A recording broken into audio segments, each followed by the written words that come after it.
Hi, this is Jon from the Fratellis. You're listening to Six Towns Radio. Welcome back. I'm joined now by Jon Fratelli, lead singer, of course, from the band The Fratellis. How are you doing, man? I'm good, thank you.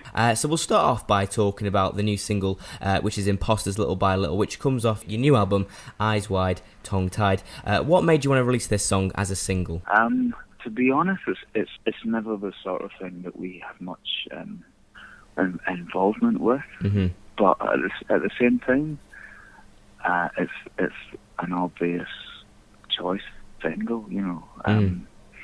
We've been playing this song most of this year, and I am still not bored of, you know, and that's quite a good sign. So it seems like an obvious one.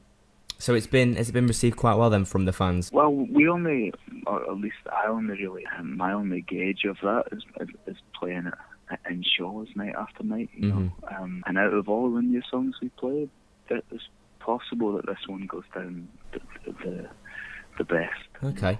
So when I listen to it, I get kind of a western and country vibe from the track, which is quite different from, I think, the first single, which is Baby Don't You Lie to Me. What made you go for this style of song? Well, we sort of didn't go for it. I mean, these things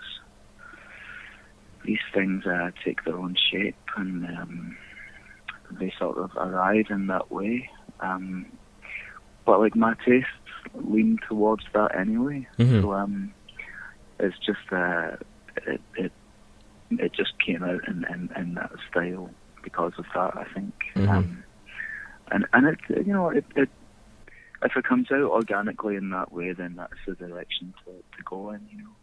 Yeah, and of course, as we said, it's come from your new album, which is Eyes Wide, Tongue Tied. Now, I read that this album was in the making. It said it started being recorded this time last year in November 2014. So you released it in August. How come you decided to go for that length of time before you released it?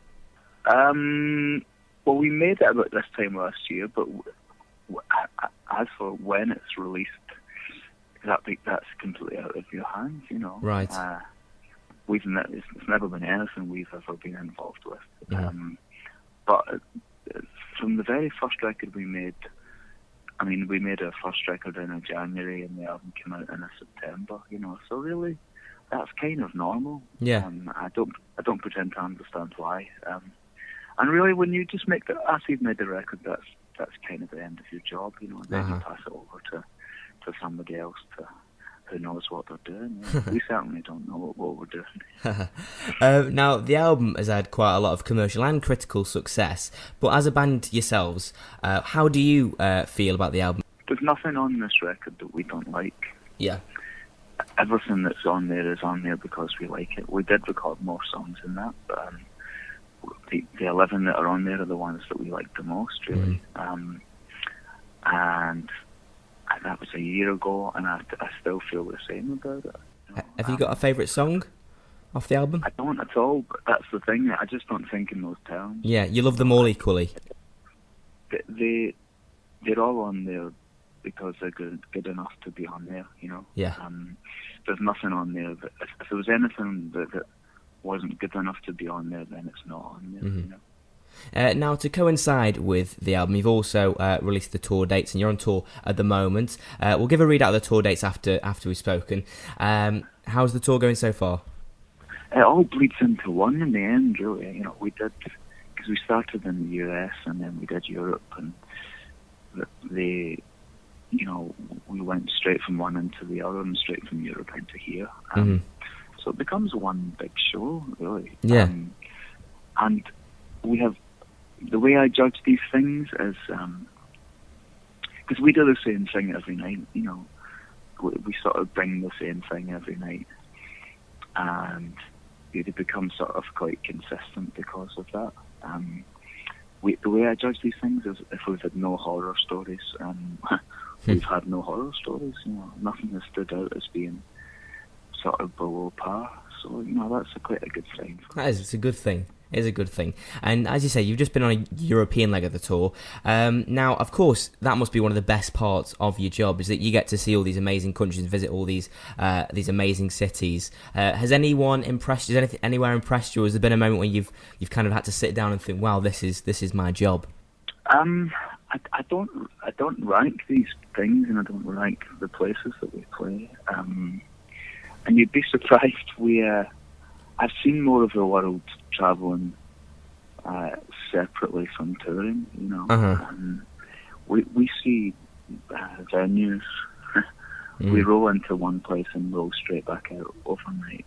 So we don't actually see a lot of the cities that we play in. I've seen them independently of playing. You know? Okay. But you're right. Like, I mean, it's not many jobs that allow you to do that. And to me, it's still a bit of a comedy that we get paid to do that. You know. And I imagine the fans in every single country are just as supportive and just as noisy and loud as the last fans that you've had in another country. Because I know the European fans have kind of got they've got a reputation for being loud and noisy and energetic and passionate as well, I suppose. I honestly sort of feel the same.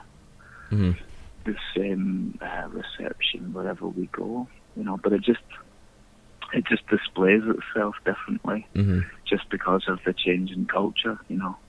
And it took a little while to get used to that, where you expected certain audiences to be the same as other ones, and it's not quite true, but it's just because there's a sort of cultural difference. But they're no less enthusiastic because of that. You know, they are just as enthusiastic, but they just sort of express it in different ways, you know. Now, going back to the UK leg of the tour, of course, I noticed one city is missing from there that we'd love to have, hopefully one day, and that's, of course, Stoke. And I know that you played at the Sugar Mill before, I think I'm right in saying. Are you ever going to come back to the Sugar Mill, maybe? We go where somebody tells us to, which is the reality of it. You know? There are people who understand this whole sort of business way better than I ever will, and they sort of choose the places that we can go and play. So we're sort of for hire, you know. We go where those people tell us that we can go. So it just depends on that, you know. We have no agenda to go or not to go anywhere. You know, we sort of go where it looks like we have an audience to play to. Did you enjoy playing at the Sugar Mill there when you did play all those years ago? It was such a long time ago. I do remember being there. Yeah.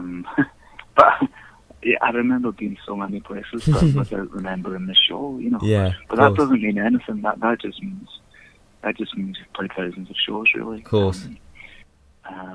Our drummer met his wife at that gig, so that can't be a bad thing. Oh, really? That is a good story. That's great. Yeah. Right then, so before we go, of course, we just want to talk about the tickets quickly. They are still available for some shows. I know some have actually been sold out, which is fantastic. But you can get them online at thefratellis.com. And what would you encourage people to head down if they can do so? Well, I would never be as bold as to say that. Like, I've never been one for I'm a terrible salesman, really, you know.